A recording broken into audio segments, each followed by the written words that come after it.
Today is our final podcast before the All-Star break, which does mean we get to watch the Home Run Derby. We get to watch the All-Star game, which I've enjoyed the past couple of years, just like seeing all these great players all at the same time. So it is fun in that regard, but it also means less DFS to play. And the good thing is we get to go out on a high note because we get a pitcher at the top of my list for tourneys for tonight who is not someone I always get to be on, but who is ridiculously fun to root for and a guy I feel good about being high on. So we're going to break that down, let you know where I'm turning to for tonight, other guys I'm considering, and the top stacks, and much more to hopefully send you into the All-Star break on a high note. Welcome on into the Solo Shot. That's right here on the FanDuel Podcast Network and NumberFire.com. My name is Jim Sonis. I am a senior writer and analyst for NumberFire.com, here to break down Friday's 13-game main slate with lock set for 7:05 p.m. Eastern for tonight. The only weather note on this slate is at Coors Field. That's not a bad one for the Rockies and Pirates. Winds are out to center at 11 miles per hour. I'd bump up hitters a smidge as a result of that. Also pretty warm, 85 degrees. So good hitting conditions, the Rockies and Pirates. Obviously not the best offenses, but we'll still be talking about one of them in the stacking section later on. We'll talk about the pitching options and much more in just 1 second. But first, a quick reminder to check out the Numbered Fire Daily Fantasy Podcast feed. We already have podcasts for NASCAR and UFC posted. UFC Long Island is this weekend. Austin Swain broke that down back on Wednesday. I've got a NASCAR podcast for New Hampshire that is posted too. So all that over on the Number Fire Daily Fantasy Podcast feed. Go find that wherever you get your podcasts. Hit subscribe, and if you like what you hear, leave us a rating and review as well. This baseball season turned Ks into cash and big hits into big wins with FanDuel Sportsbook. Right now, new customers can step up to the plate with a no-sweat first bet up to $1,000. With great promotions every day, a safe and secure app, and the ability to get paid fast, there is no better place to bet America's pastime than on America's #1 sportsbook. Download the FanDuel Sportsbook app and sign up today to get started with your no-sweat first bet up to $1,000. Must be 21 plus and present in select states. First online real money wager only. Refund issued is non-withdrawable free bets that expire 14 days after receipt. Restrictions apply. See terms at sportsbook.fanduel.com. Gambling problem? Call 1-800-GAMBLER or visit FanDuel.com/RG. In Arizona, 1-800-NEXT-STEP or text NEXT-STEP to 53342. In Connecticut, 1-888-789-7777 or visit ccpg.org/chat. In Louisiana, 1-877-770-STOP. In New York, 1-877-8-HOPE-NY, text HOPE-NY. In Tennessee, call the Red Line at 1-800-889-9789. In Wyoming, 1-800-522-4700. Or in West Virginia, 1-800-GAMBLER.net. Pitching preview for this Friday main slate. Robbie Ray is the highest salary pitcher on FanDuel, checking in at $10,700. Yu Darvish is 10-2. Clayton Kershaw comes in at $10,100. Brandon Woodruff is $10,000. Alek Manoah, 96. Patrick Sandoval, 94. Nathan Eovaldi coming off the IL. He is 92. We have Zach Plesac, Jordan Montgomery, Jose Urquidy, Ian Anderson, Devin Smeltzer, Alex Wood, Tyler Wells, Michael Kopech, and Patrick Corbin as the others at $8,000 or higher. Now, my top pitcher for tonight is the guy I was talking about before, a guy who I love rooting for, but don't often get to use in DFS for extenuating circumstances. And he's not a guy I'd want to use for cash games, but for tournaments, my top option is Clayton Kershaw. And the concern here kind of comes from the matchup. He's facing the Angels. And I would rather face him as a lefty than as a righty because that does knock down Ohtani a bit. It does knock down Jared Walsh, but still not a perfect spot. You got Mike Trout there. Anytime you're facing Mike Trout, not going to be ideal, but it comes with a ton of upside. This Angels offense, the active roster, has a 26% strikeout rate against lefties this year with a 31% fly ball rate. That means you can get upside against them. And Kershaw has shown recently he's got juice in the tank.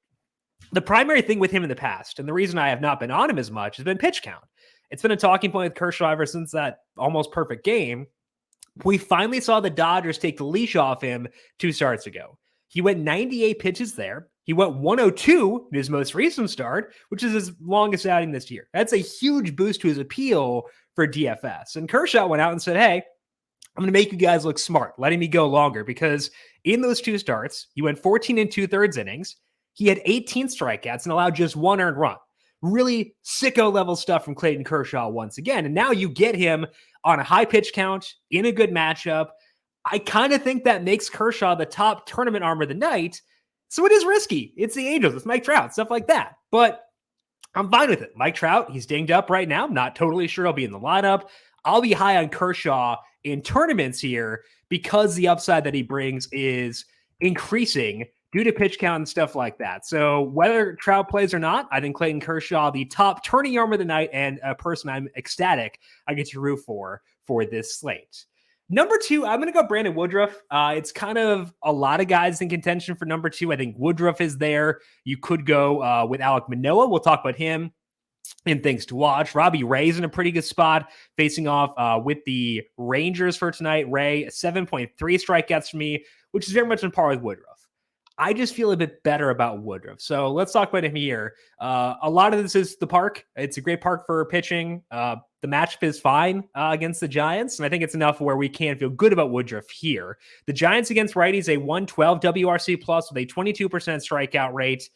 You can generate upside against that. Not the highest upside team, but not the worst. And Woodruff has been really good recently. He's made 3 starts since he came back from the IL. And he's had 8+ strikeouts in all 3 of those starts.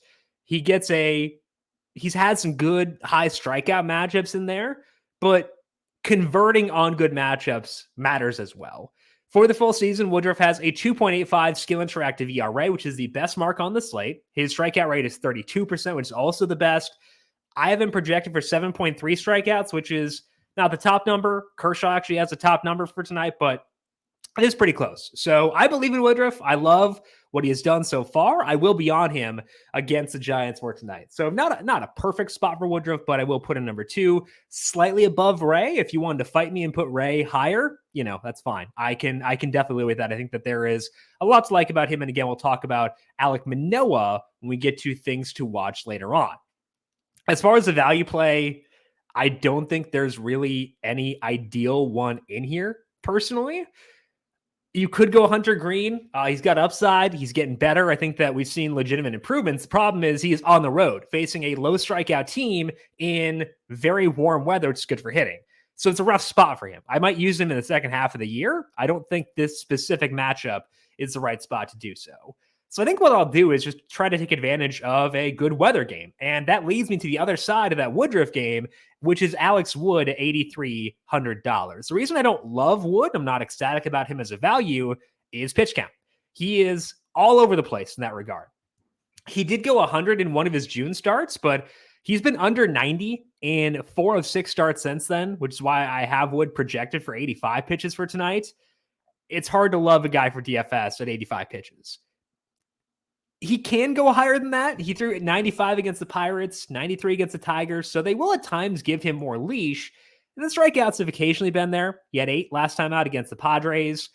He's been throwing fewer sinkers across his past 10 starts, and peripherals in there pretty decent. 3.46 skill interactive ERA, 23% strikeout rate, and a 31% fly ball rate. So Wood is fine.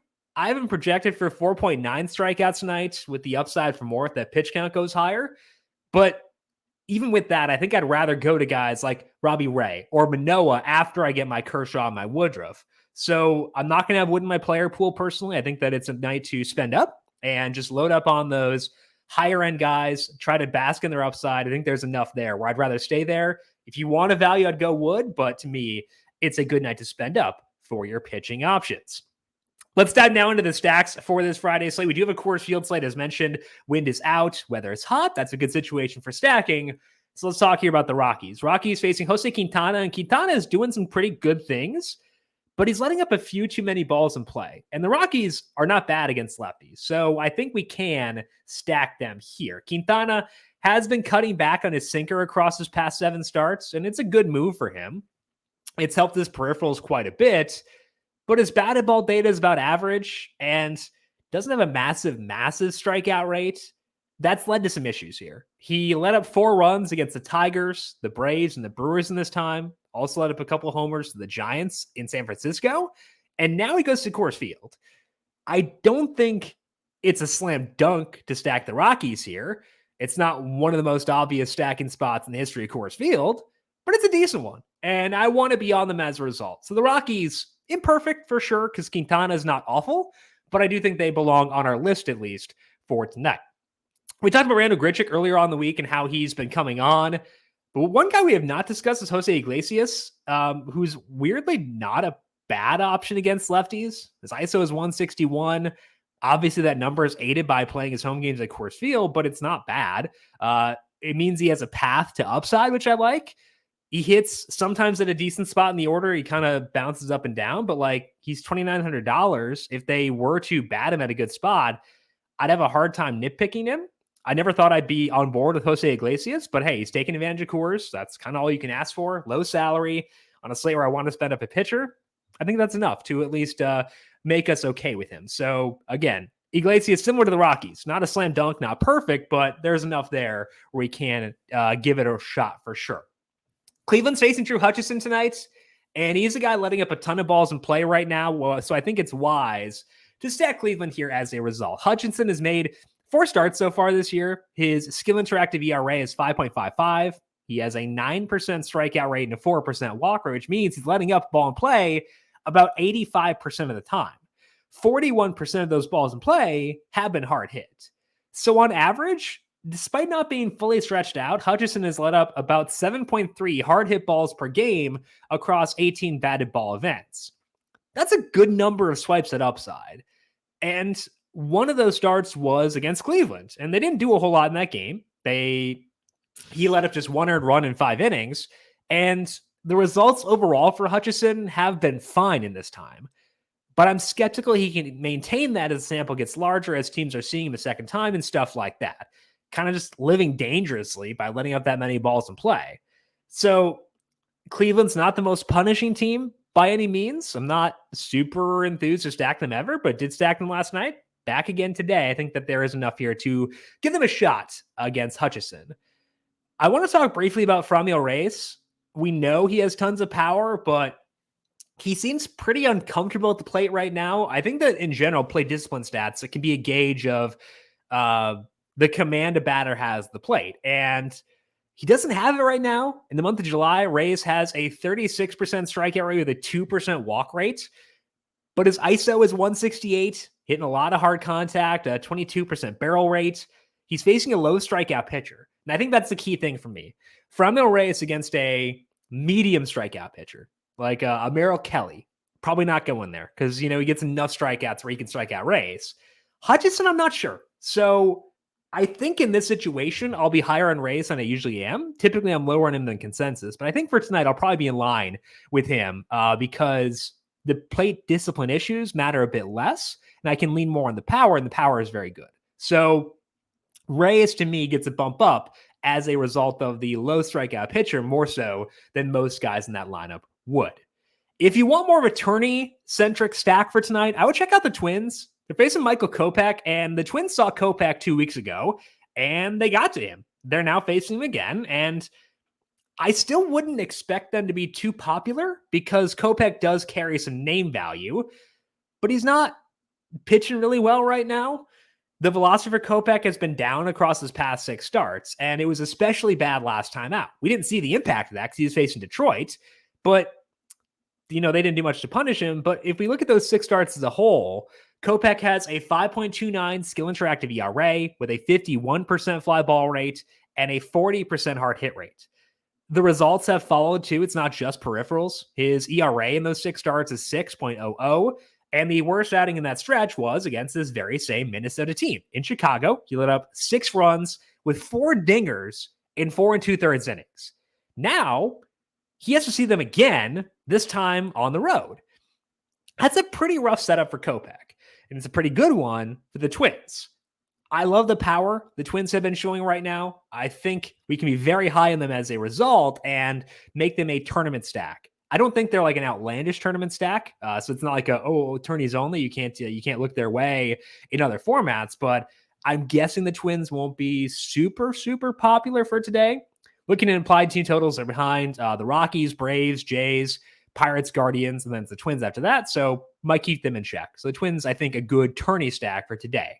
In doing so, I would bump up the lefties outside of Buxton and Correa. Obviously, they're fine. But the biggest benefactors here are Jorge Polanco, Max Kepler, and Alex Kirilloff.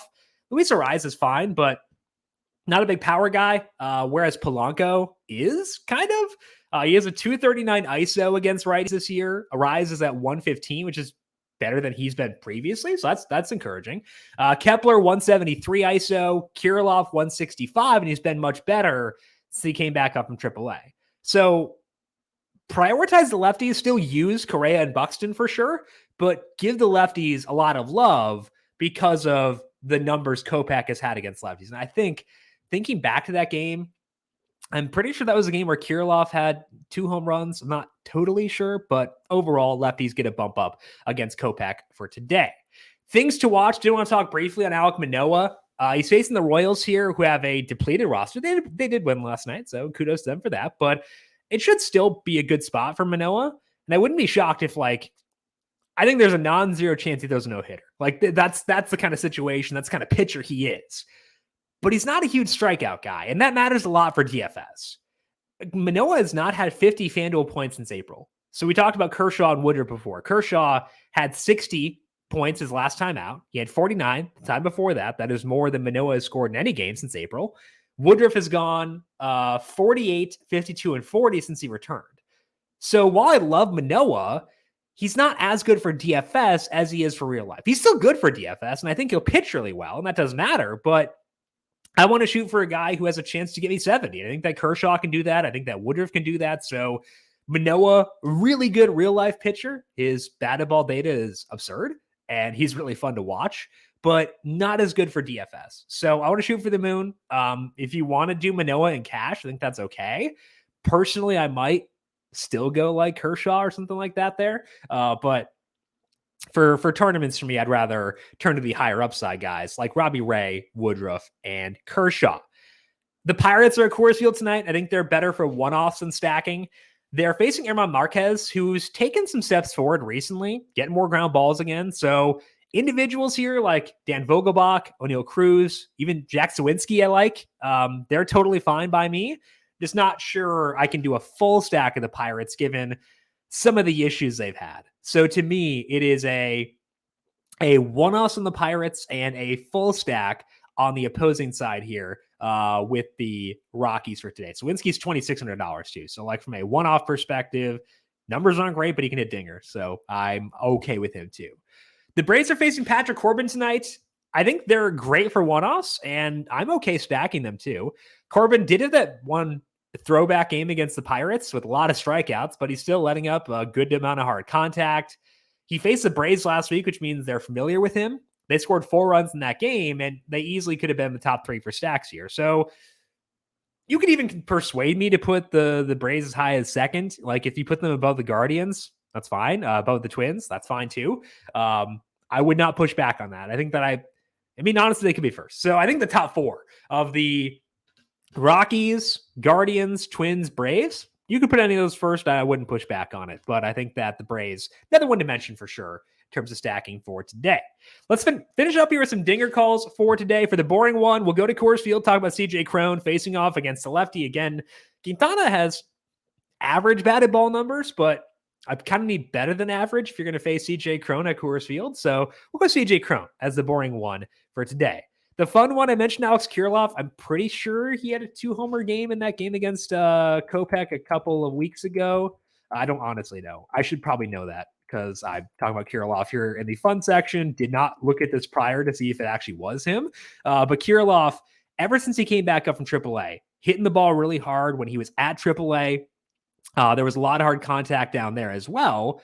So I feel like he's a guy who has that kind of upside. It actually was that game where Kirilloff had the multi-homer game. So not a BVP kind of thing, just I think this guy's fun, facing off with the guy who's letting up a lot of hard contact and fly balls right now. So the home run calls for today will be CJ Cron and Alex Kirilloff.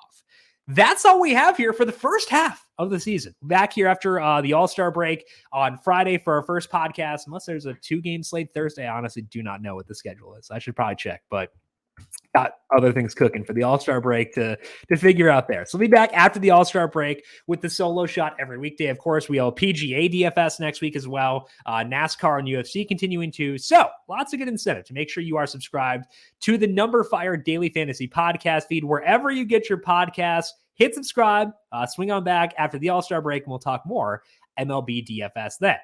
If you've got any questions for me, I am on Twitter at Jim Sannes, JimSannes. You can also follow the FanDuel Podcast Network at FanDuel Podcast. Big thank you to everyone for tuning in for today. Good luck to you with your MLB DFS lineups. We'll talk to you once again next week. Enjoy the All-Star break. This has been the solo shot right here on the FanDuel Podcast Network.